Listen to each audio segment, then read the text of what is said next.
Hello friends, bye Bodo Info YouTube channel आसा खालामो नोंथांमोना बयबो मोजां दङ। दा जुदि नोंथांमोना ADRE-आवहाय मिस्टेक जादोंबा नोंथांमोननि नाम, address, date of birth, percent बा क्वालिफिकेशन नोंथांमोना कारेक्शन खालामदो आरो नोंथांमोनाहाय मोजां साबमिट खालामदो। दा बेनो जाबाय Gr.3 आरो Gr.4। दा जोङो नायगोन डिटेल्सखौहाय बिनि सिगां नोंथांमोना Bodo Info YouTube चैनेलाव गोदानबा साबस्क्राइब खालामना लाबानो जाबाय। साख्रिनि आपडेट नोंथांमोनाहाय मोनबाय थानो हागोन। दा जेब्ला सेबारनि साइडआव फैयो Gr.3 आनो जा Gr.4 आनो जा जायखिजाया नोंथांमोना सेलेक्ट खालाम। जुदि नोङो Gr.3 खालामदोंबा नोंथांमोना नैबे Gr.3 आव खनसे क्लिक खालामदो आरो Gr.4 बा बेयाव क्लिक खालामदो। दा जोङो एग्जाम्पल महरै Gr.3 आव सेलेक्ट खालामबाय। जाय जेराव मिस्टेक जादों बेयाव नोंथांमोना खामानि मावबानो जाबाय। दा बेखायनो जों फैनांगोन क्लिक हियाराव। दा जोङो अनलाइन एप्लिकेशन क्लिक हियार मोनसे मोनदों। जों बेयावनो क्लिक खालामनांगौ आरो खालामनाय लोगो लोगो लगिन मोनसे अपसन मोनो।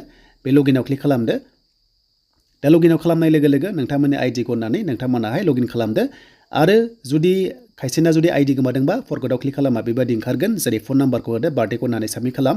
नोंनाव लोगो लोगो मेसेज थांगोन आरो नोङो रिकभारि खालामनानै लानो हागोन। दा जोङो लगिनाव थुनानै जोङो एप्लिकेशन बेनिफ्राय पासवर्डखौ होनानै जों लगइन खालामसै। बेनिफ्राय जोङो एडिट खालामसै। स' आं बेयाव होबाय, लगइन खालामबाय एन्ड लगइन खालामनाय लोगो लोगो बेबायदि फैबाय। दानिया नायदो एडिट प्रफाइल मोनदों। बेयाव नोंथांमोना सेलेक्ट खालामनांगोन। दा जोङो एडिट प्रफाइलाव क्लिक खालामनाय लोगो लोगो पेजआ अपेन जागोन। बेनिफ्राय नोंनाव OTP थांगोन।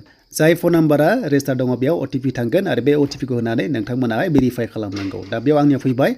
आं दायो बेयाव भेरिफाइ खालामसै। भेरिफाइ OTP आव क्लिक खालामनाय लोगो लोगो नोंनि प्रफाइलाव बेयाव थांगोन। दानिया फैबाय नोंथांमोना जेराव मिस्टेक जादों बेखौहाय नोंथांमोना एडिट खालामनांगौ। जेरै नोंथांमोना पस्ट सेलेक्ट खालामनायाव बेयाव दङ नै जुदि नोंथांना क्वालिफिकेशना जुदि गोरोन्थि जादोंमोनबा बबे पस्टआव सेलेक्ट खालामनांगौमोन खालामनो रोङाखैबा येस नो दङ। बेखौ नोंथांमोना सोलायनो हागोन। आं जास्ट बेयाव एग्जाम्पल लाबोबाय। नोंथांमोना सेलेक्ट खालामनानै बेखौहाय सोलायबानो जाबाय जुदि गोरोन्थि जादोंमोनब्ला।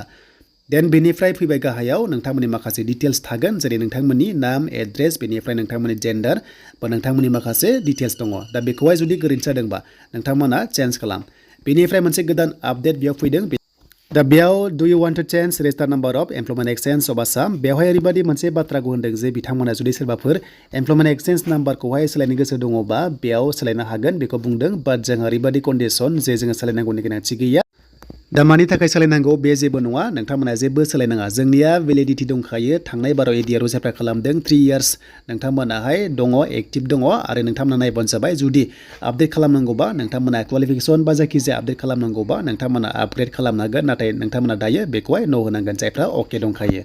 दा जायखिजाया नोंथांमोना सेलेक्ट खालामनांगोन। नोंथांमोननि कास्टआनो जा, नोंथांमोननि माखासे डिटेल्सआनो जा, नोंथांमोना माखासे धोरोमानो जा, जिखुनु जाया नोंथांमोना सोलायबानो जाबाय। बेनिफ्राय मार्टेज फेमिलि मोनसे दङ। नोंथांमोना बेखौहाय 1999 नि मोनसे रुल्स दङ। बेयाव येस बा नोंथांमोना येस, गैयाबा न'।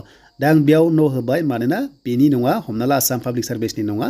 माखासे रुल्स दङ बेखौ जोङो न' होबाय। एन्ड एड्रेस चेन्ज खालामनोबा नोंथांमोना एड्रेसखौ चेन्ज खालामदो। बेयाव गोसोबायदि नोंथांमोना टाइप खालामबानो नोंथांमोना चेन्जखौ खालामनो हागोन। बेनिफ्राय गासैबो नोंथांमोना क्वालिफिकेशनानो जा, नोंथांमोननि नामानो जा, एड्रेसानो जा, नोंथांमोननि पार्सेन्टआनो जा, क्वालिफिकेशन जा, गासैखौबो नोंथांमोना सोलायनो हागोन। आं बेखौ जास्ट एग्जाम्पल होबाय। नोंथांमोननि एग्जाम सेन्टारानो जा, मायानो जा, दा गासैबो नोंथांमोना हागोन। थ' बिनिफ्राय मोनसे अपसन भेरिफाइ खालामनांगोन नोंथांमोना आरो लोगोसे आपडेट। दा ओरै नोंथांमोना प्रिभिउ खालामनांगोन। प्रिभिउ खालामबा नों नुफिनजोबगोन नोंथाङा माखौ सेलेक्ट खालामदों, मा सोलायखौ नुगोन आरो आपडेट खालामबा डाइरेक्ट आपडेट थांगोन। बेखायनो बेस्ट अपसना प्रिभिउ टु आपडेटआव होयोबा नोंथांमोनावहाय OTP थांनो हागौ आरो लोगोसे नोंथांमोनाहाय OTP खौ होबासो भेरिफाइड जागोन बा नोंथांमोना साबमिट जागोन। दा बेखायनो प्रिभिउ लाङोबा नों गासैबो डिटेल्सखौ नुफिनजोबगोन। जाहाथे मिस्टेक जादोंबा फिन खनसेबाव नायग्रोजोब। नायखांनानै गासैबो अकेबासो नोंथांमोना फाइनाल साबमिट खालाम। एन्ड बेनिफ्राय मोनसे बाथ्रा नोंथांमोना मबाइलाव जायाबो जानो हागौ मानोना मबाइलाव अपसनखौ होआखै आरो लोगोसे खायसेनाव जागोनबो जानो हागौ। जेरैहाय गोबां ब्राउजार नोंथांमोना इउज खालामो जानांगौ। जुदि क्रमआव खालामदोंबा जानाय नङा। लेपटपाव नोंथांमोना खालामबानो जाबाय बा नोंथांमोना जेराव दखानाव थांदोंमोन बा खालामदोंमोन बा जायखिजाया लेपटपाव नोंथांमोनाहाय लाथ'नानै जाहाथे बेखौ आपडेट खालामो जुदि नोंथांना गोरोन्थि जादोंबा। दा बेनिमोन Gr.3 आनो जा Gr.4 आनो जा सेम प्रसेस नोंथांमोना बेखौ खालामना लादो। लास्ट डेटआ 18 जानुवारि।